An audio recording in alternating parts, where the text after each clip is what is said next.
Why is it that land holdings are more restricted, are considered on a higher pedestal by today's team proposition than, say, arms contracts awarded during World War I or World War II to subcontinental citizens during that time?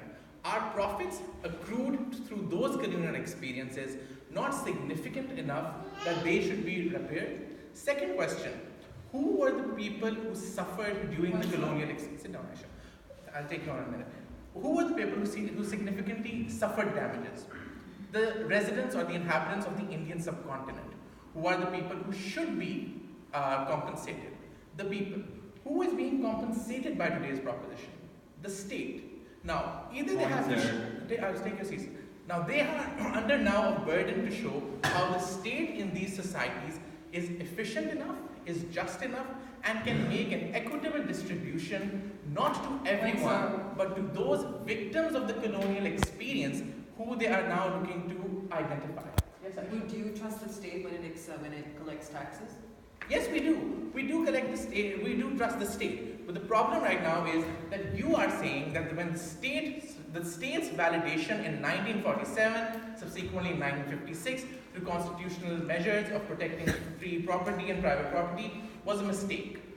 And now you're willing to give the power to the same state to collect repatriations on something that they identified correctly and then redistribute them on their own. And we believe that is inherently problematic. Secondly, why are local collaborators being put on the same pedestal as colonizers? That is the second fundamental question that these guys must answer. If I am a resident of Gujarat and someone is a resident of Glasgow, why is it that I am being put under the gun, but not the resident from Glasgow? Is it because that the proposition realizes that while real harm and real economic losses were siphoned to the United Kingdom, they just want to go after the person who believe is relatively the intermediary? Third question. Yes, sir. We can also ask the British government to pay reparations, but how is that mutually exclusive from what we're proposing? It's mutually exclusive because the British government is the one that actually benefited from the colonial experience, not the local collaborator. Why? Because local collaborations were set up for extractive purposes. They were used as tools of extraction, as you guys have set it up. And once the tools of extraction were completed, once we hit 1947, and those became private land holdings, and then profits started accruing towards the landowner who actually ended up with that land holding, you have a problem with that. So pre-1947, all economic benefits from the said property went to the British.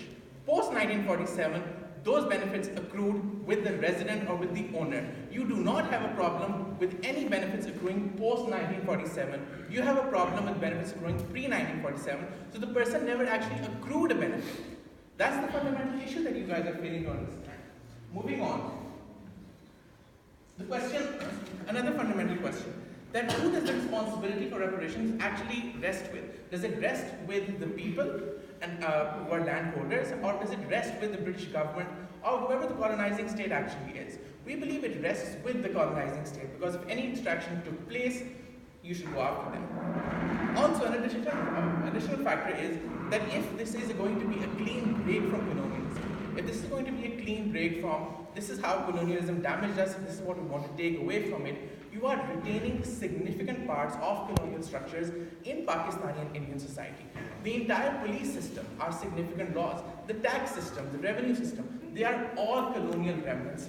They are it has been argued they are equally extractive as they were during colonial times. So the question is, how can you trust a state that uses extractive tools on its local population and then reparate damages suffered by the local population to the state itself?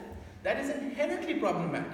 If you were to set up a model where people-to-people transfers were taking place, well, that would be, it would have its own problems, but it would still be better than giving it off to the FBR or to the Land Revenue Authority or to the LGA. That point, sir. Do you see, Aisha? Moving on to what our case is, so significantly, what we want to talk about. We want to talk about how, firstly, the quantum of damages. Now, they're saying that the benefit received during colonial times has to be counted. I've already talked about how the benefits received during colonial times, actually went to our colonial masters because they were the ones who were set up. If On that say, point, yes, sir. do you honestly believe that there were no individuals who were from the subcontinent who actually benefited from colonialism? Who came out of colonialism better? I believe they were employees of the state. I believe people who were the principals of our universities, the principals of our medical colleges, deputy commissioners, judges of the high courts, all of these accrued significant benefits from the British colonial government.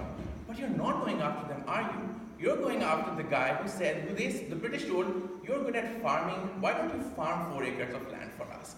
You're good at waging war, why don't you wage 2 wars for us? In fact, you're not even going after the guys who waged war for the British. You're just going after the guys who the British said, this land is in your custody, why don't you keep it and farm for us? And that's a significant problem with them we have, because you have chosen the weakest point. You have chosen people who are generally poor, people who are generally, have small land holdings to go after.